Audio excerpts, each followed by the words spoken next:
can't even call your mom a Everybody, I'm blessed and free. Welcome back to another episode of DOC TV. So back a couple years ago, I think it was, I was watching Lockdown 23-1, and I saw this guy on his channel, man, and I can relate a lot to his story. So I'm glad I finally got you on the channel, man. For the people that don't know who you are, why don't you go ahead and just introduce yourself, tell them your name and where you're from. First of all, thanks for having me on. My name is Ryan Leone, and I'm from Los Angeles, California. All right, man. So what was, I kind of know what your life was like growing up. It kind of, sounds a lot like mine, but my viewers might not know. So why don't you just give the people a little description about like how you grew up and some of the things like you got into at a younger age? Okay. We'll do the Cliff Note version.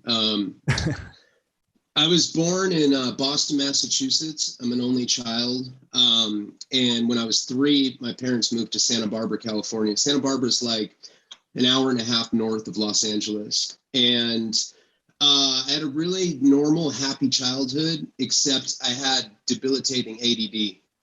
And my parents put me on Ritalin when I was 5, which is basically an amphetamine salt. I personally think that that's why I became such a bad junkie later on in life. I think neurologically, I just got rewired from the Ritalin and Adderall when I was a kid. But, most of my, from like 5 to like 14, I was on Ritalin or Adderall. And when I was 15, I went to high school and I stopped taking those medications. And I got into, like PG-13 drugs. I was like dropping acid, smoking weed, taking mushrooms, ecstasy, stuff like that. And really quickly, I realized that I was different than my friends. Like I couldn't go to school if I wasn't loaded. I was drinking every day. Like I was definitely an alcoholic in high school.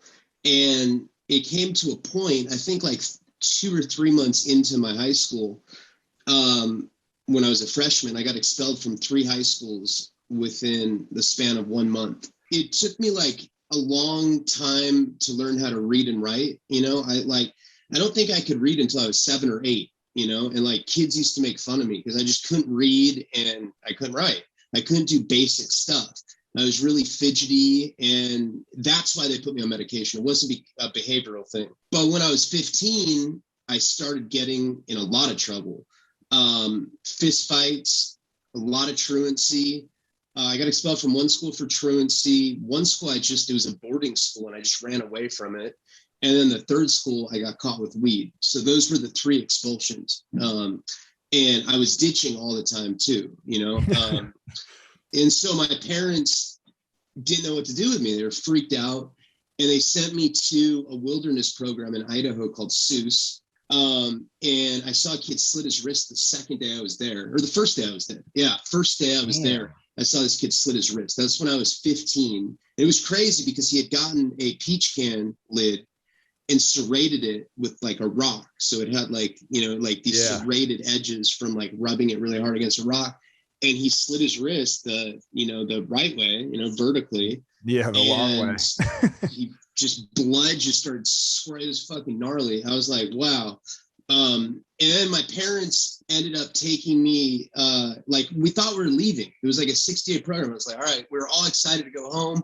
And then they gave us all a letter that said, you're going to another lockdown institution after this. And I ended up going to Utah, and that place was super wild too.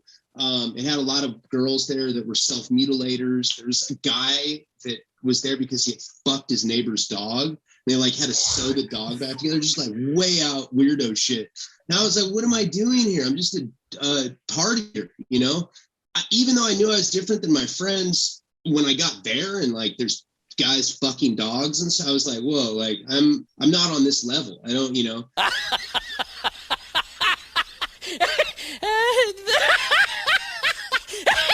So I got out of there in like 6 months, I think.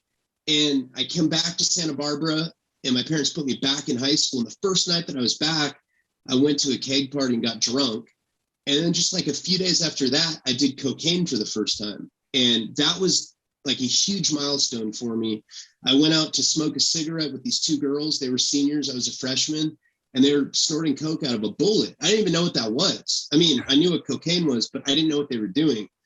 And they offered it to me, and I did it. And it was, I mean, you hear in like AA all the time. I mean, it was like a cathartic experience. Like the first bump of cocaine, like I was like, wow, I was wasting my time with weed. Like this is what I was looking for the whole time. And I became this really bad cokehead in high school. I was selling coke, and I ended up getting expelled from that school for fighting. Real quick, just so people understand, because like if I'm telling a story about when I did drugs to a normal person, that's heard about drugs, that they may not think that's a lot. So how much at this point of cocaine were you using like per day? Like where was your addiction at that point? I was doing an 8-ball a day. I was doing 3.5 grams, and okay, so you were which good. is a lot. Yeah, like most of my friends that did coke in high school would like get an 8-ball like on like a Friday, like they'd pitch in and get an 8-ball, and but I did it every day. I was selling it, so it was like free. I was able to sustain it that way. Yeah, and the cocaine thing. I mean, when I say I did it every day, I mean I did it every single day. Like I did not. It was to the point where I would do a line and go to sleep at night. Like. A lot of drugs are like that. It's just like custom to have it in there. Yep. I didn't have some of the side effects. Yeah. So you were pretty deep in it then, if you can do coke and then go to sleep. So that lets people know the level that you were at. Yeah. Yeah. And like I started getting these really bad nosebleeds. Like my pillows would be like covered in blood, and, I got really skinny. And when I was 17, I went back to that high school. They let me, this is the third time they let me back in Santa Barbara High. And I started dating this girl who was 21. So I was 17. This girl was 21 years old. Her dad was a Hell's Angel. And because I was 17, I was a minor. He was like, hey, can you start delivering kilos of coke for me? And, if I got busted, I wasn't going to go to prison for 10 years, So at 17, I was driving around and like delivering multiple kilos. Like sometimes I had like 15 keys. And I'd like drop it off to like wherever he wanted. And that girl, incidentally, one night I was yayed out of my mind. Like I was just tweaking balls off this coke. I think I've been up for like 5 or 6 days. Like I was just on one. And she's like, hey, why don't you smoke some opium to chill out a little bit? I was like, all right. But she gave me black tar heroin. I didn't know what that was. I'd always seen people do it IV in movies. I didn't even think you could smoke heroin. I was just naive about it back then. And bam, fell in love with heroin. But I also was still addicted to cocaine. So now I'm doing both of them. And that's when things really started getting darker for me. And my parents gave up custody of me, and I went to an orphanage. And then I got sent back to that place in Utah. I was the only person in history to go to this program twice. I was there for 4 months. And when I was 9, I got a short story published. And when I was in high school, I got 2 poems published. And like one of the poems I got like $3,500 for. The other one, I think I got $1,800 for. And so when it came time for me to go to college, at that place in Utah, you could do like distant learning, like packets and shit. So I was able to do it at my own speed. And I graduated high school in like 4 months, and I got like a 3.2 because I would just like, they'd give you a book, you'd read it, and then they'd give you a packet and a proctored test. And that was it. So I graduated high school, and instead of going to college, I got accepted into this writing internship program in Worcester, Massachusetts. And they would give me an apartment, $80 a week. And I'd have to go like work at a public access channel in Boston. So I was like, yeah, that sounds cool. Like I'd be living away from my parents on the other side of the country. And I mean, I was still, when I got out of that place in Utah, I was right back to doing coke again, but I didn't do heroin right when I got out. And when I went out to Massachusetts, they have China White out there. They have the black tar out in California. Out on the East Coast is China White. It would come in these little stamped envelopes. And before I knew it, I was going into the ghettos and scoring China White. And out there, not for this to be misconstrued, I don't mean this in a racist way, but I learned very quickly that the Puerto Ricans had the heroin and the black guys had the crack. Don't ask the black guys for heroin, and don't ask the Puerto Rican guys for crack. It was like this weird, like street, unspoken street rule. And the G code, bro, the G code. Yeah, I'd like go up to black guys and be like, "Hey, can you get heroin?" They'd be like, "Yeah," and they take my money and just bolt on me. I'm like, "What the fuck?" Yeah. So I would never ask black guys for heroin on this one. It was this street called King Street, Worcester, Mass. You'd go to the street and you could score right there. Well, and I'm just snorting it at this point, I had a needle phobia. Like I was like, I'll never shoot up drugs ever. And this one night I'm dope sick, because I'm snorting it and I'm starting to panic. I'd only been dope sick one other time. And that was when I went to that program in Utah. Like they didn't even like deal with opiate addiction. It's like for troubled adolescents. So I had to kick cold turkey the first time. So that's now rough. I'm like dope sick badly. And I go out on the snowy night to the spot, King Street in Worcester. And the only guy staying there is this black guy. But I was so fucking desperate and snot was coming out of my nose. I was just like, hey, I don't even think I was just like heroin and like handed him money. And he was like, yeah, follow me into this like abandoned building. Right. And it's like, always so like, sketchy too, bro. That doesn't sound sketchy at all. All right. Yeah, and like this guy was like, his eyes were bloodshot. He looked like he was hopped up on PCP or smoking rock or something. And he had me follow him into this abandoned like building with like plywood as windows. Like, and we go to the stairwell, and I take my money out again, because like, let's not do this in the street or whatever, And so we go to this like stairwell in this abandoned building. And he asked me how much I want, and I take out $80. I was like, let me get a bundle. And he pulls out a fucking gun on me, and he's like shaking it. Like this guy is like cracked out or something. I don't know what his deal was, but he was clearly in psychosis. And he's like, use a cop. And I was like, I'm not. I was like, dude, I'm a college. I had like long hair and a goatee. I'm like, I'm like wearing a Pink Floyd shirt. I was like, no, He's like, shoot it in front of me then. And I was like, I snort it. He's like, no, fuck that. And he pulls this like he puts the gun on his lap, and we're sitting on the stairwell. I'm like being like dope sick, like evened it out. Like I was scared, but like at the same time, felt so shitty. I was like, if I die, it's not like the end of the world right now. And so he pulls this like aged syringe out of his sock, cooks me up a shot. I turn away. Dang. And he shoots me up for the first time. And I was in love with it. I was like, oh my, like, I don't even want anything else in life. Like women, fuck everything. I just want to do this for the rest of it. This is the best thing that I've ever discovered. If you could describe what that felt like to the people that have never done that, what would be your best description of how you felt that day when you first shot up? I describe it like this in my book, and I've heard that it's a good, accurate, illustration of, what it feels like. That feeling when, and this is like rhetorical, I don't know your drug history, but it's that feeling when your parents wake you up for school and you're like, let me sleep for 5 more minutes. And you're like half asleep, half awake. You're like in that limbo bliss where like, that you're about to wake up, but you're just kind of like in this cocoon of like warmth. That is the single point in my life where like shit just like hit the fan. Like, honestly, I didn't care about anything else. And I had a girlfriend out there, and she, I was hiding it from her. She was snorting it. I was shooting it. And one day she walked in on me shooting it, and I thought she was going to be mad, but she's like, shoot me up. So me and her became like the quintessential junkie couple. And we both got kicked out of the program. We came back to California. She got an abortion. I got busted for possession. I got a domestic violence charge, which was bullshit. I never hit her.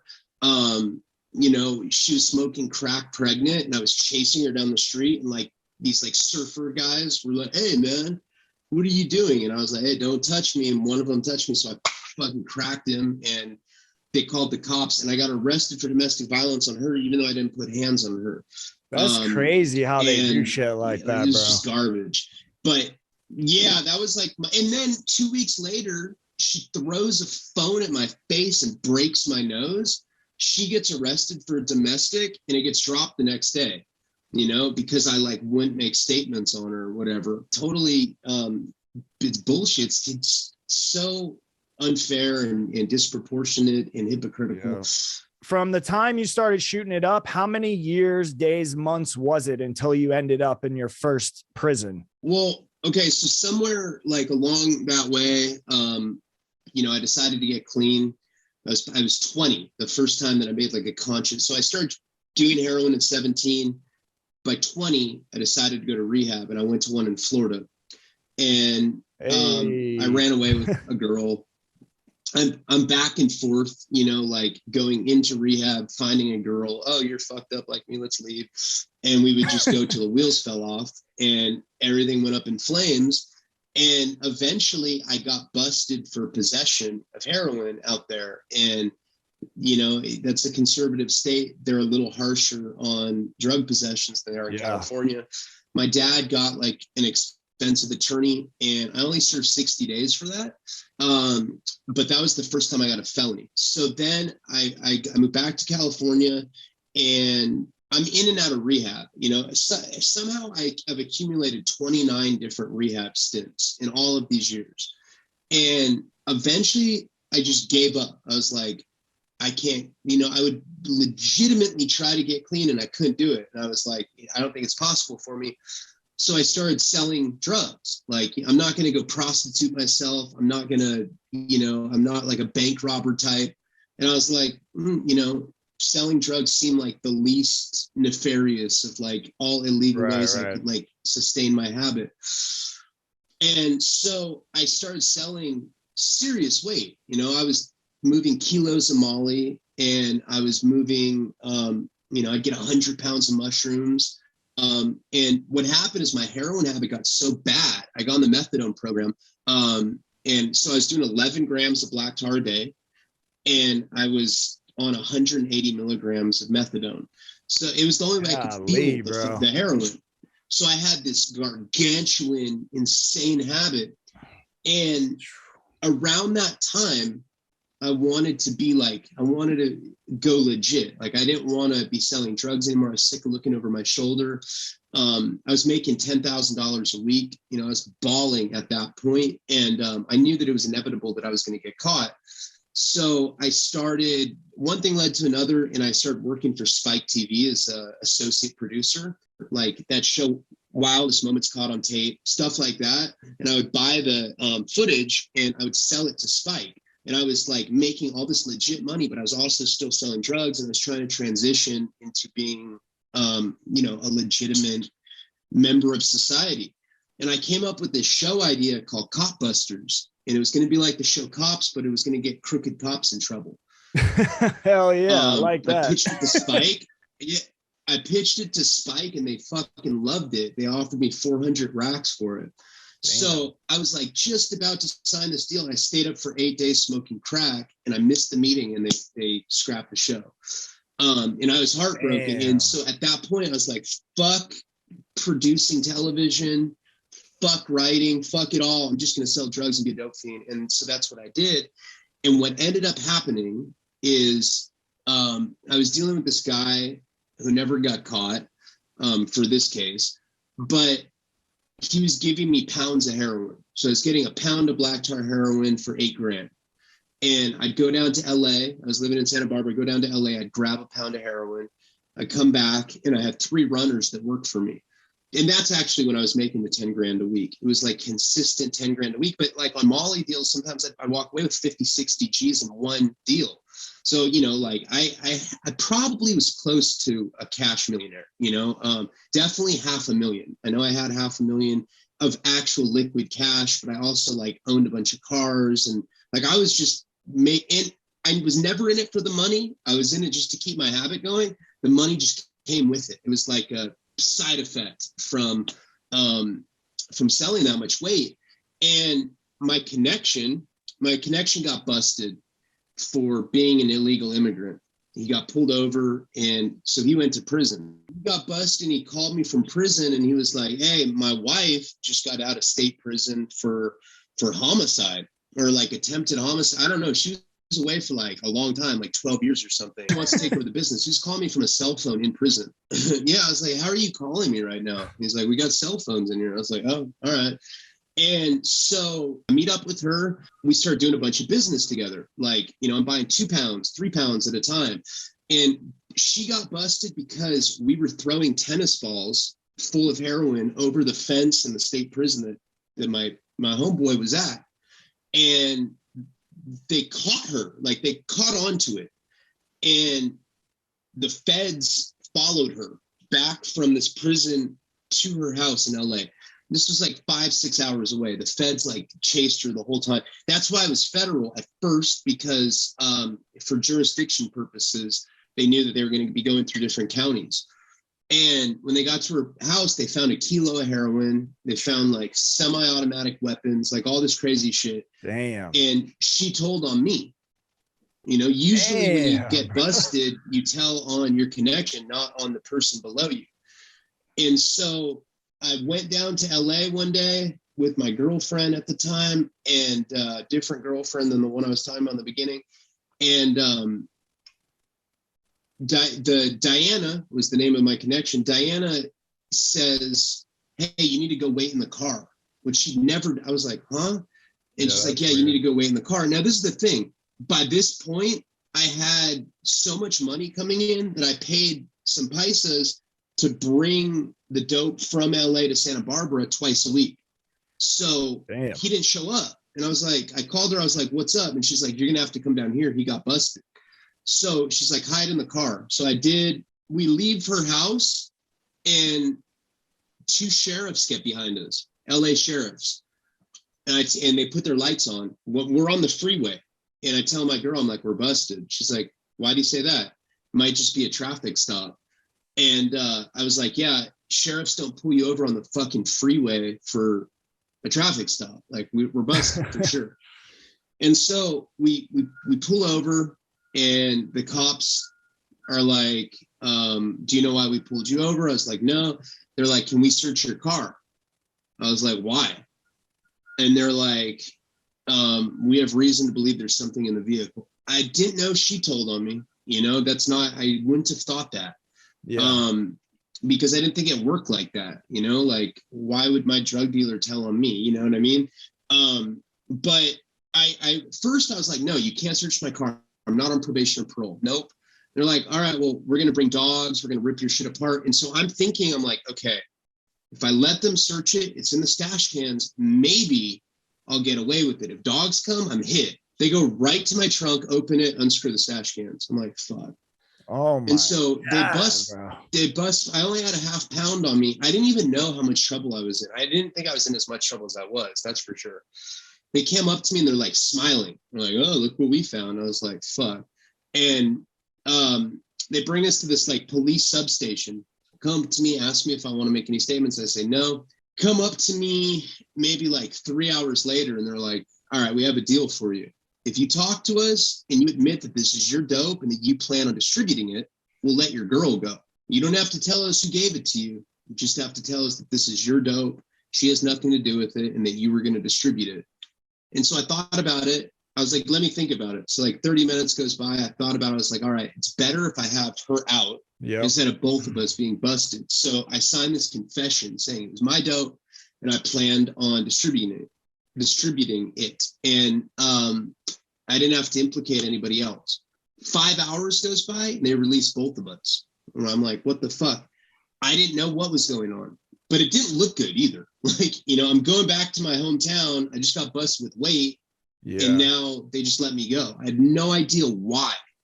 I would later find out that when you get busted by the feds, the state can arrest you, get that arrest on paper, but then they let you go so that they can present that to the grand jury and indict you. If they put you in jail, then it fucks up their investigation, because now panic starts kind of reverberating throughout the conspiracy case that I was on. And so that's why they do that. I'd never heard of that because Fed stuff is so rare, at least in LA and Santa Barbara, that I never knew anybody that had gotten busted by the Fed. So I didn't know how it worked. And the federal system is totally different from the state as far as like point sheets, and they usually will not arrest you in the federal system until they know 100% they can convict you, which that means they got tons of fucking evidence. That's absolutely, yeah, that's true. Because the grand jury has to indict you. That grand jury indicting you is basically you getting convicted anyway. You're like convicted before you even get 100. You know, so like 2 days go by, and I, at this point, no bullshit, I'm like supplying my entire town with dope. Like, you know, I'm bringing like 2-3 pounds a week. That's enough. Santa Barbara's not that big, you know, like all the people that sell dope are getting it from me. This is like the only heroin that's even available. I like put everyone else out of business because the shit I was getting was so much better. I decided, like, people started getting sick, everyone's freaking out, and I decided to go back down there. This time, I call my friend and have his girlfriend drive me. So she drives me down there. I don't tell her that I got busted. I don't want anyone to know because it sounds like I'm snitching, you know, even though I didn't, it just does not sound. It's like they almost set you up. They arrested you, let you out knowing you're going to go back. They know you're not going to tell anyone. Yeah. So you could have got killed for that shit. Yeah. I get down to this food for less. She never had me meet her anywhere except for her house. But this particular time, she has me meet her at a food for less parking lot. So I go there. She takes 2 hours to meet me. While she's lagging, I had told the girl, I was like, yeah, I came down here and I got jumped by some people and they like took my dope. I get out of the car and I'm looking in every car in the parking lot. I'm like, am I going to get busted again? Because I told Diana that I got busted. She's like, oh no. She's like, it's probably the runner. Yeah, I always knew that fool was fucked up. I'm like, yeah, that's what I thought it was. I thought it was the runner. So I'm looking in every car, trying to make sure that like this isn't a setup. There's one car I don't look at. It's a Cadillac Escalade right next to me. It's in the space right next to us. It's on 24s. It probably was like Escalade that they had confiscated from somebody in a drug bust or something, but it had tinted windows. But this is in East LA. I'm not going to go look inside the window of some gangbanger's car and get shot, you know? And I'm looking at it, I'm like, it's probably nothing. But there's FBI and DEA sitting in that Cadillac Escalade. And finally, Diana shows up. She's like 2 hours late. I'm sketched out. Like, I don't know. Just the whole situation, like something feels off. Yeah, like, you can feel that shit. Yeah. Well, especially this part. Like, I get in the car. I give her the money. Again, she only brings me a half pound this time. And I'm like, what the fuck? Like that, you know, it's 8 ounces. It's not enough. You know, like I need like 2-3 pounds. And she's like, well, you're going to have to come down again, blah, blah, blah. And I give her the money. She hands me the dope and she starts crying. And I look at her and she looks at me and she goes, you're going to be okay, mijo. I was like, oh, you fucking bitch. You know, I knew for sure at that point that she had set me up. That's dirty, bro. Just like, yeah, she got me twice. So I walk back to my car. The girl that drove me down there's a heroin addict. She's dope sick. And she's like, you need to shoot me up right now. And I'm like, let's get out of here. And she's like, no, I'm not driving. And I'm like, oh my God. So I make up a shot for her, stick it in her arm. She doesn't even know how to do it at this point. She's like new to doing heroin. And I stick it in her arm and I'm like, pull the plunger back. And like, I see the blood and I hear her go, cops. And I was like, huh? And I look and there's like 30 cops surrounding us. And I was like, but they have guns drawn. They're like, get on the ground. And I was like, fuck. And I look next to me and the Escalade opens, FBI, DEA get out. And they're like, we're dead, motherfucker. They kept saying we're dead. I didn't know what that meant. Like they were saying they were dead, which stands for Drug Enforcement Agency Detective. I was on the methadone clinic at the time. And my counselor was this Asian girl that was my age, right? And I missed my dose. I needed my dose, right? Because I got busted. Yeah. So let me go again.